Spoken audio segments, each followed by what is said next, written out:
अन्याय तो हो ही रहा है, पर क्या कर सकते हैं, उसके खिलाफ तो इतने सब लोग लगे ही हैं।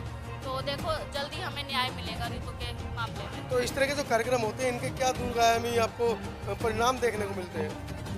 जिस तरीके से यहाँ पे इतने लोग एकजुट हुए हैं और ये जो संदेश है ये पूरे राष्ट्र तक पहुँचा है कि आज समण संघ आज तालकटोरा स्टेडियम में प्रोग्राम करा रहा है। तो इसका एक संदेश जो है, एक मैसेज जो है राष्ट्र तक पहुँचता है। तो उसमें लोग अपनी अपनी भागीदारी देते हैं, अपनी अपनी भूमिका निभाते हैं और अगला कोई प्रोग्राम होगा तो उसमें पहले से ही लोग अपना कदम रखेंगे कि मुझे ये काम करना है। साथियों नमस्कार, मैं हूं मनोज अंतानी और आप देख रहे हैं समता आवाज़ टीवी। आज मेरे साथ जो शख्स आपको खड़े दिख रहे हैं ये आंदोलन के वो साथी हैं जो न डरे हैं न झुके हैं। प्रोफेसर रितु के धरने का जब पहला दिन था उस दिन कुसुम सबलानिया मुझे मिली थी और तब से लगातार मैं उनको देख रहा हूँ किस तरीके से वो बहुजनों की आवाज़ के साथ कदम से कदम मिलाकर चल रही हैं। कुसुम, पहले तो स्वागत है आपका। शुक्रिया। कुसुम, आज आप समर संघ संगति में पहुँचे हैं, पहले तो ये बताइए क्यों आने की जरूरत पड़ी यहाँ पर? सभी को जय भीम, नमो बुद्धाय। आपका जो सवाल है कि क्यों आने की ज़रूरत पड़ी, तो पहले तो मैं ये आपको बताऊं कि समन संघ मैं जानती तो बहुत सालों से थी, पर आज मैंने पहली बार इसका प्रोग्राम अटेंड किया है। और जो मतलब जो ये सारा देखभाल रख रखाव जो करते हैं इसका प्रोग्राम का, उनसे मैं अभी 10 दिन पहले ही जुड़ी थी। अच्छा। जिनका नाम है सुधीर राज सिंह सुधीर राज जी। जी। जी। तो उन्होंने कहा कि कुसुम जी आप आइए, हम आपका सोशल काम तो देखते ही रहते हैं और अगर आप आओगे तो बहुत अच्छा लगेगा हमें। मैंने कहा ठीक है सर, बिल्कुल ज़रूर मैं आऊँगी। अब अगर हमारे बहुजन काम का कोई प्रोग्राम हो रहा है तो मैं ज़रूर उसमें पहुँचूँगी। तो कैसा लगा कार्यक्रम में आप आए?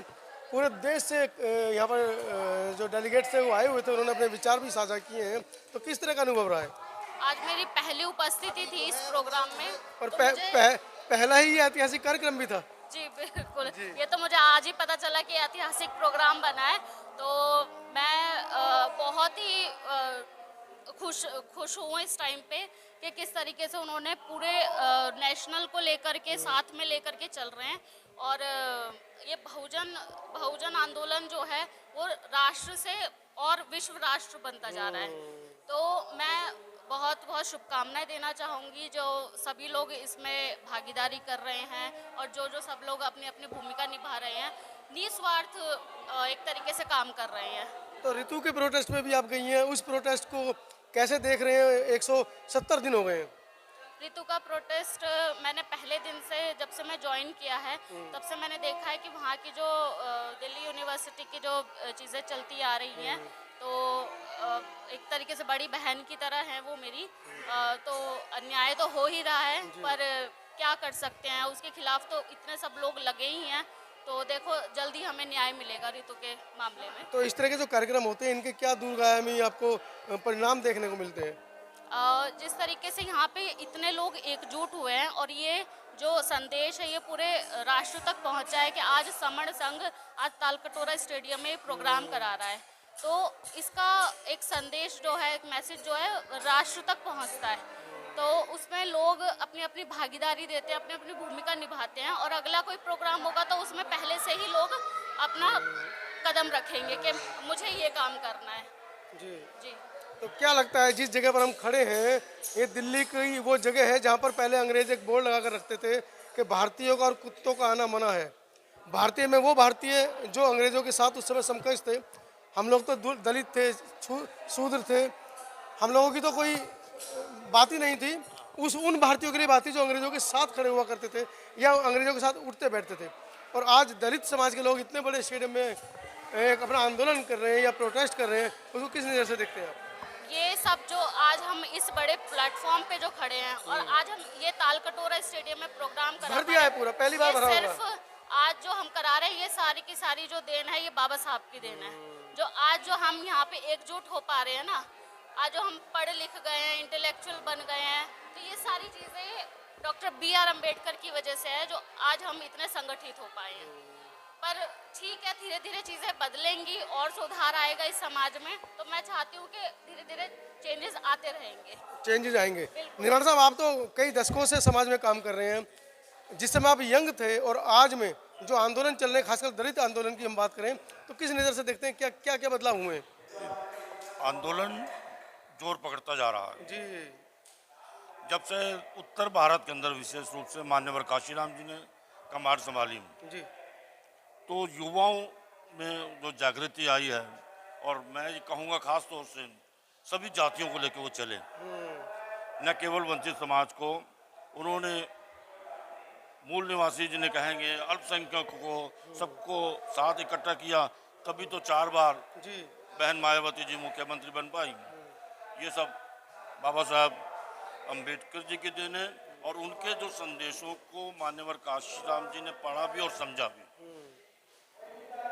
उनके जो अनुयायी हैं आप जो है उसको समझ रहे हैं। अभी मैं अंदर से ही आ रहा हूँ, वहाँ देखा कि मान्यवर काशीराम जी का बहुत बड़ा स्टेचू लगा हुआ। तो मैंने सुधीर राज जी से पूछा, भाई ये तो मतलब कि हम उन्हीं के आदर्शों पे चल रहे हैं, क्योंकि हमने मान्यवर काशीराम जी को देखा है, बाबा साहब को देखा नहीं लेकिन पढ़ा है। तो जो बाबा साहब का जो एक विजन है वो मान्यवर काशीराम में दिखता है, इसलिए हमने यहाँ पर रखा। सारी दुनिया दलित शूद्र पता नहीं क्या क्या कहती है, और इतने बड़े ऑडिटोरियम में आप लोग कार्यक्रम करते हैं, तो कहाँ दलित रह गए, काहे के शूद्र रह गए, क्यों शोर मचाते हैं? आज हम किसी से कम नहीं है, इसलिए मैं अपने साथियों को हमेशा कहता हूँ अपनी बात रखिएगा। अब ये ब्राह्मणों को गाली देना होना बंद कर दीजिए, अपनी बात रखिए। आप जो है अपनी बात रखिएगा। आज हम जो शूटिड बूटिड है, ये ऐसे जगह कार्यक्रम कर रहे हैं, किसकी देन है? परम पूज्य बाबा साहब अम्बेडकर की देन है। अभी मैंने कबीर के भी बात अंदर जाके 1-2 भजन मैंने सुन रहा था, तो मैंने देखा कि समरन संघ जो हमारा है ये सबको साथ लेके चल रहा है। उसके अंदर कहीं भी जो उन्होंने 10 और जो अपने वर्जन दिखाए हैं, कहीं भी वहाँ पर जो है भेदभाव नहीं है। 10 गोल्डन नियम बनाए हैं आपने। बहुत बढ़िया है। तो आपने पढ़े गोल्डन नियम, क्या लगता है कि लोग इनको स्वीकार करेंगे? स्वीकार करेंगे तो ठीक है, पर जिस तरीके से नियम उन्होंने बनाए हैं मुझे लगता है स्वीकार करना ही करना ही चाहिए। चाहिए जी। एक तरीके से अगर एक एक लाइन हम पढ़े, एक एक पॉइंट पढ़े, तो सब सच्चाई है, निस्वार्थ तरीके से काम करने का विजन है एक तरीके से, है ना। किसी से चंदा नहीं मांगना, जाति पर सवाल नहीं करना, जाति पूछना नहीं, है ना। तो और राजनीति में अगर कोई जा रहा है तो उससे कोई सवाल जवाब नहीं करना, और वापस भी आ सकता है। अगर कोई भेद भी हो जाए, कोई गलती भी हो जाए तो भी स्वीकार है। तो मतलब ये सब जो गोल्डन नियम, एक तरीके से गोल्डन पहले ही बोल दिया उन्होंने, गोल्डन नियम, तो ये अपने आप में बड़ी बात है, तो स्वीकारना भी चाहिए ये चीज़। तो क्या लगता है गोल्डन नियम समर संघ के जो 10 नियम है जिन्हें गोल्डन नियम कहा जा रहा है, जब वो वीडियो आएंगे तो मैं आपको दिखाऊंगा किस तरह का मंच का कार्यक्रम था, उनके बारे में आपको क्या कहना है कमेंट सेक्शन में ज़रूर लिखिए। खासकर कुसुम जैसी लड़कियां जब आंदोलन में आगे बढ़ चढ़कर हिस्सा ले सकती हैं, तो आप क्यों घर बैठे हैं, आप किसका इंतजार कर रहे हैं? लिखिए ज़रूर कमेंट सेक्शन में कि कुसुम जैसी जो DU की छात्र हैं, PhD कर रही हैं, वो आंदोलन का हिस्सा बन सकती हैं, तो आपको किसने रोका?